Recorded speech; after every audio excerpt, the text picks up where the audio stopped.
স্বাগত ইন্ডিপেন্ডেন্ট সংবাদে, সঙ্গে আছি তাসলিমে জান্নাত। শিরোনাম শুনছিলেন, এবারে পুরো খবর। অন্তর্বর্তী সরকার দ্রুত নির্বাচন দিতে চায়। নির্বাচনের রোডম্যাপ প্রকাশ হলে কেটে যাবে রাজনৈতিক অস্থিরতা, বাড়বে বিনিয়োগ।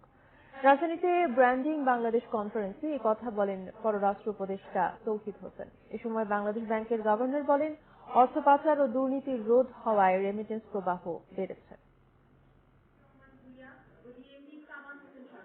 ব্র্যান্ডিং বাংলাদেশ সম্মেলনের আয়োজন করেছে সেন্টার ফর এনআরবি। এতে অংশ নেন পররাষ্ট্র উপদেষ্টা তৌহিদ হোসেন ও বাংলাদেশ ব্যাংকের গভর্নর আহসান এইচ মনসুর।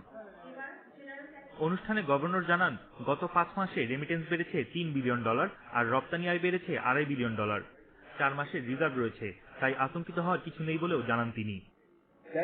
কিছু নাই, বাংলাদেশের ফরেন এক্সচেঞ্জ রিজার্ভ এখনো 4 মাসের উপর আছে। আমরা 7 দিন, 10 দিন, 15 দিন আমরা রাখতে পারবো। আমাদেরকে এগ্রিগেটরের কাছ থেকে না কিনলেও চলবে। ওই 10টা এগ্রিগেটরকে ব্যান করে দিলেও আমাদের কিছু আসে যায় না। যারা hundreds of others we can transfer money. এ সময় উঠে আসে নির্বাচন প্রসঙ্গ।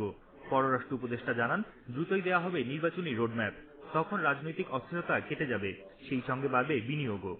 রাজনৈতিক একটা অনিশ্চয়তা যখন দেখেন কেউ, তখন সেখানে কিন্তু ইনভেস্ট করতে আসতে চান না সহজে। কাজে এটা আমাদের জন্য একটা কঠিন কাজ সামনে, এবং আমরা আশা করছি যে খুব তাড়াতাড়ি একটি রোডম্যাপ এসে যাবে। তখন সহজে আস্থা ফিরে আসবে আমাদের যে বিদেশি বিনিয়োগকারীরা আছেন। প্রবাসীদের রাজনৈতিক কর্মকাণ্ডে দেশের ভাবমূর্তি নষ্ট হচ্ছে বলেও মন্তব্য করেন তিনি।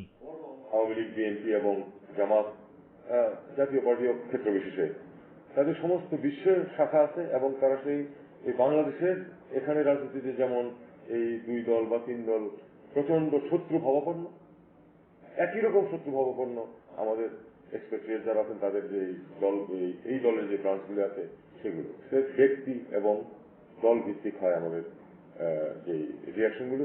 এটা আমাদের বিরাট ক্ষতি করছে আমাদের ইমেজের ক্ষেত্রে, আমাদের ব্র্যান্ডিং এর ক্ষেত্রে। বাংলাদেশের বিরুদ্ধে ভারতীয় গণমাধ্যমের অপপ্রচারের বিরুদ্ধে প্রবাসীদের সোচ্চার হওয়ার আহ্বান জানান উপদেষ্টা। এই অনিশ্চয়তা থেকে আমরা খুব শীঘ্রই মুক্ত পাবো বলে আমরা আশা করছি। বন ইবনে কামাল, ইন্ডিপেন্ডেন্ট নিউজ, ঢাকা।